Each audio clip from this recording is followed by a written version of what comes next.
মেধা মেধা মেধা, গোলামি না আজাদি, আজাদি আজাদি, লড়াই না আপোষ না সংগ্রাম, সংগ্রাম সংগ্রাম।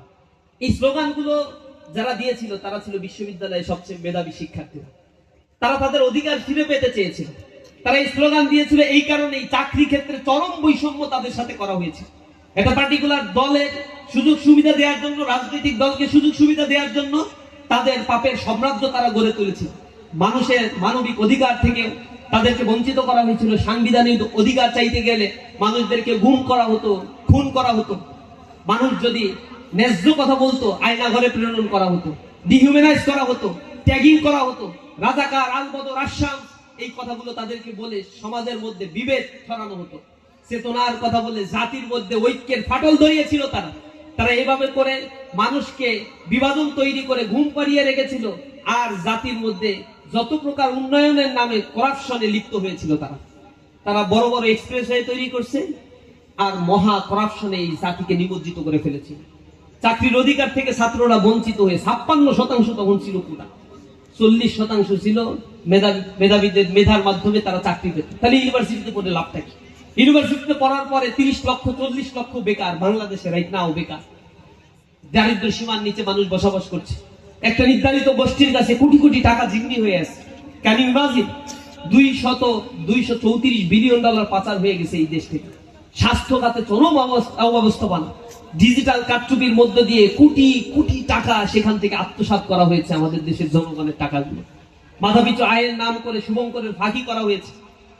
কোন কোন মানুষের আয় ইনকামটা এত বেশি ডিসপারশন ছিল, কারো আয় হচ্ছে 1 লক্ষ টাকা মাসিক আয়, আর কারো আয় হচ্ছে 2000 টাকা।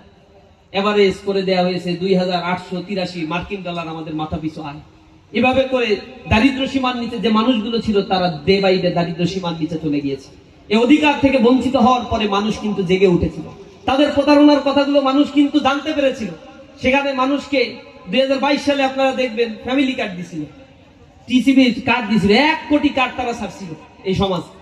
1 কোটি কার্ডের মধ্যে 32 লক্ষ কার্ড পরে বাজেয়াপ্ত করছে 1 বছরের ব্যবধানে। সেই কার্ড এখনো কিন্তু চালু হয়নি। এরপরে 68 লক্ষ কার্ড যেগুলো এখনো পর্যন্ত সোসাইটিতে আছে তা কাদের কাছে আছে? তারা যখন কার্ড দিয়েছিল ইউনিয়ন পর্যায়ে পর্যন্ত তাদের নেতাকর্মীদেরকে তারা কার্ড ধরাই দিয়েছিল। নেতাকর্মীগুলো এই কার্ড আবার বিক্রি করছে, আবার নিজের মা, বোন, ছেলে, মেয়ে, আত্মীয় স্বজন, পাড়া প্রতিবেশী নিজের নাম সাইবার নিবন্ধিত করে এরপরে এই কার্ডগুলো রেখে গিয়ে ইচ্ছা মতো তারা কার্ডের বাণিজ্য করছে। টিসিবির যে পণ্যগুলো আসতো সেগুলো সব টেন্ডার তারা নিত। করাপ্টেড মানুষগুলো তখন সোসাইটিতে বিলং করত। এই করাপ্টেড মানুষগুলো টিসিবির সব পণ্য যখন কুক্ষিগত করে রাখছে, কিছু আইওয়াশ করার জন্য ট্রাকে বিক্রি করতে, এরপরে বলতো মাল শেষ। এগুলো আবার নিয়ে নিজেদের দোকান ছিল সেই দোকানে গুদামে এগুলো জমা করে রেখে মানে ডাবল টাকায় সেগুলো বিক্রি করে সম্পদের পাহাড় গড়ে তুলছে। একটা ইউনিয়ন পর্যায়ের নেতা ছাত্রলীগের ফরিদপুরের, তার কাছেও 400 কোটি টাকা পাওয়া গেছে। 400 কোটি টাকা দুর্নীতির দায়ে তাকে দুদক তলব করছে। একটা ইউনিয়ন পর্যায়ে 400 কোটি টাকা, ক্যান ইউ ইমাজিন কি পরিমাণে টাকা তারা পাহাড় করছিল। আর জনতা না খেয়ে দিনাতিপাত করছে, চাকরির অধিকারের জন্য জীবন দিতে রাস্তায় নেমেছে, একটা বিপ্লব সংগঠিত করে ফেলেছে। এই প্রতারণা কি সমাজে এখন আর নাই? এখন আর কেউ এইসব কাটকাটের কথা বলতেছে না, না? এগুলো বলবে। এবং নতুন একটা বন্দোবস্তের কথা বলে আর কি পরিমাণে খাওয়া দাওয়া যে করছে, 17 বছরের অভুক্ত জীবন থেকে তারা নিষ্কৃতি পেয়ে এখন অনেক লাক্সারিয়াস লাইফের দিকে চলে গেছে।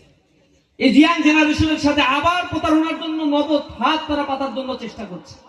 তরুণ প্রজন্ম বেঁচে থাকতে নতুন বাংলাদেশের আকাঙ্ক্ষাকে বিলীন হতে আর দেবে না ইনশাআল্লাহ। রাজপথে যখন নেমেছি আমরা, সকলের দৃষ্টি যতক্ষণ পর্যন্ত লাল সবুজের পতাকাকে খামচে ধরার জন্য চেষ্টা করবে, আমাদের রক্ত বারবার কথা বলবে ইনশাআল্লাহ। আমরা জেগে আছি, আমরা ঘুমাই নাই।